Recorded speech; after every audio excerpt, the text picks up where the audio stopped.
Hydrogen. You hear about it all the time, right? The clean fuel of the future. It is, I mean, it's incredibly powerful, abundant, and the only emission is water. Sounds perfect. Sounds perfect, yeah. But there's always been this massive catch. Storing it. Ah, yes, the storage problem.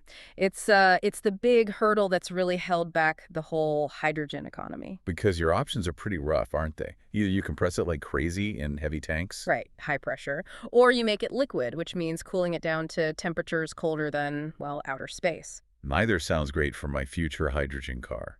And then there's storing it in solids, which seems safer. It is safer and potentially much denser, but you hit that thermodynamic wall. The heat problem. Exactly. The best materials we know for holding lots of hydrogen, like magnesium hydride, MgH2, they cling onto it really tightly. So tightly that you need, what, over 300 degrees Celsius just to get the hydrogen back out. Precisely. Over 300 C. Think about that. That's like a pizza oven. Right. If your car's fuel tank needs to get that hot just to release the fuel, well, that's not efficient. It kind of defeats the purpose. It absolutely does. You lose so much energy just in the heating process. So that brings us to today's deep dive. We're looking at a really exciting paper published in Science. Yes. From a team including Takashi Hirose, Naoki Matsui, and Ryoji Kano at the Institute of Science Tokyo, along with collaborators from places like ACE and JEST. And their mission was basically to find a way around this heat problem. They decided to try something different, focusing on an often overlooked particle, the negatively charged hydride-ion, H-. H-. Okay, so how does using a negative ion change the game? Let's unpack that. Well, first, let's think about the usual way. Most electrochemical systems we know, like nickel metal hydride batteries, they use positive protons, H+. Okay, standard stuff. But you said that doesn't work well with the high-capacity materials like MgH2. Not well at all. Yeah. Trying to shove positive protons into MgH2, it's slow, it corrodes the material, it causes damage.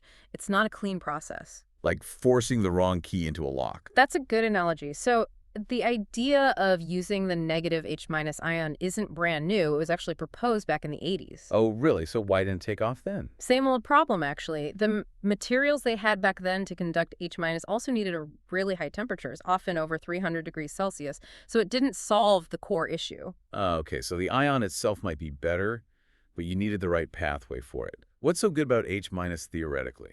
It's got some great properties. It has a lower charge density, a decent size, about 1.4 angstroms, and it's highly polarizable. Meaning it should, in theory, be able to move through a solid material much more easily, much faster and cleaner than a proton. Think of it like maybe the proton is trying to navigate a crowded street while the H- ion has its own dedicated express lane. Okay, a VIP lane for ions. But the trick was building that lane, right? The existing H- conductors were like slow, bumpy roads requiring high heat. Exactly. So this team realized they couldn't just tweak existing materials. They needed something fundamentally new. So they went back to the drawing board. Pretty much. They started exploring combinations of different metal hydrides.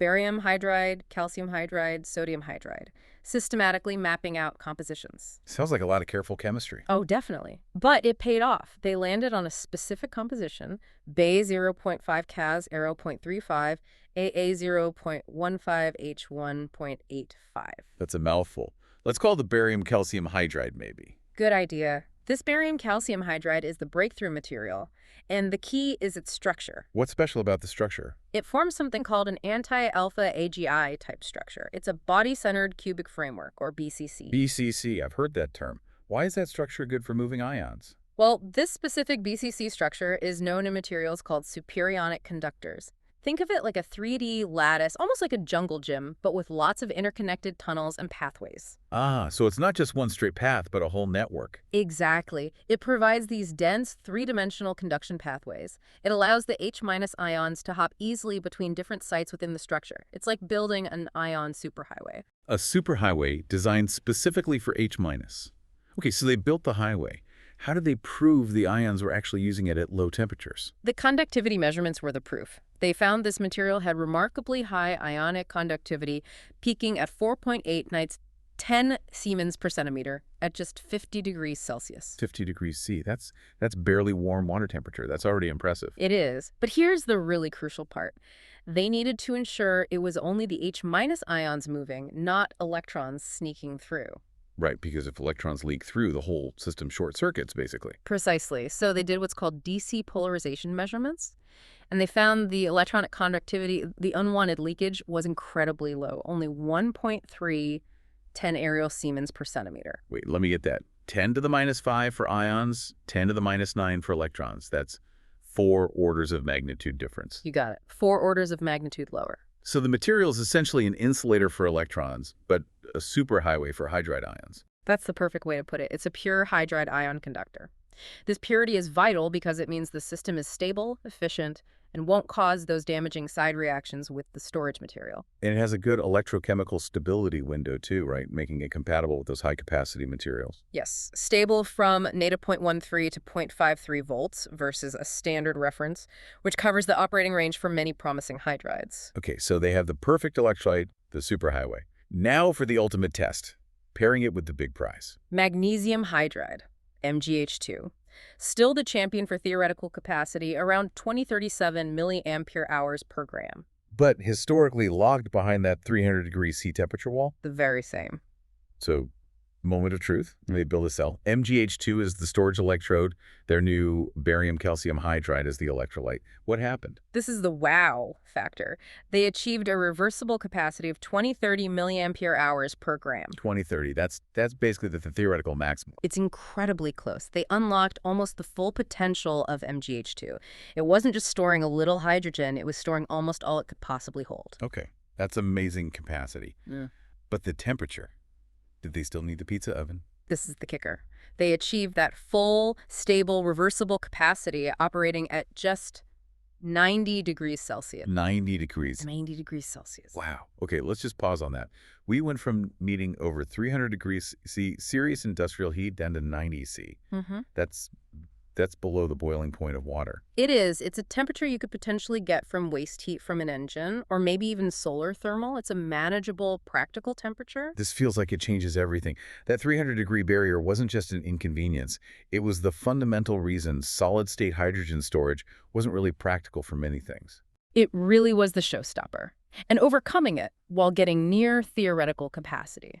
That's why this work by Hirose, Matsui, Kano, and their collaborators is such a big deal. It demonstrates practical, high-capacity, reversible hydrogen storage at a low temperature, something people have chased for decades. They essentially proved that H-, with the right electrolyte, is the key to unlocking materials like MgH2 for real-world use. That's right. It establishes a solid foundation literally for safe, efficient, solid-state hydrogen energy systems. Okay, let's zoom out then. What are the big takeaways for everyone listening? Well, first, the biggest technical hurdle for high-capacity solid hydrogen storage, that crazy high temperature needed for MgH2, has been effectively solved. Dropping from over 300 C down to 90 C is transformative. A massive practical leap. Okay, second. Second, this was enabled by designing that new solid electrolyte, the barium calcium hydride, Bay 0.5 to 0.35 Ni, 0.15 H1.85. Its unique structure acts as that superhighway, specifically for the negative hydride ions, the H-. It's the key that unlocked the H- pathway at low temperatures. Got it. And third, and finally, demonstrating that huge reversible capacity, 20-30 millihartz per gram, in the actual MgH2 cell proves this isn't just theory. The H-'s approach works, it's efficient, and it's practical at that lower temperature. so this research genuinely pushes us much closer to practical, affordable, high-capacity solid-state hydrogen. For cars, for grid storage, for, well, lots of things. Taking the heat requirement down makes it so much more viable. Absolutely. The energy landscape could really shift if this scales up. Which leaves us with a final thought, maybe something for you, the listener, to ponder. Right. So if this technology means we can now store large amounts of hydrogen efficiently at temperatures easily reached using waste heat or maybe just small energy inputs, what happens when you pair that with renewable energy sources, which are often intermittent? Like storing solar or wind energy as hydrogen, efficiently, at low temperatures, in a safe solid form. Exactly. Does this finally pave the way for a true all-solid-state hydrogen energy infrastructure? Are we really on the cusp of that era?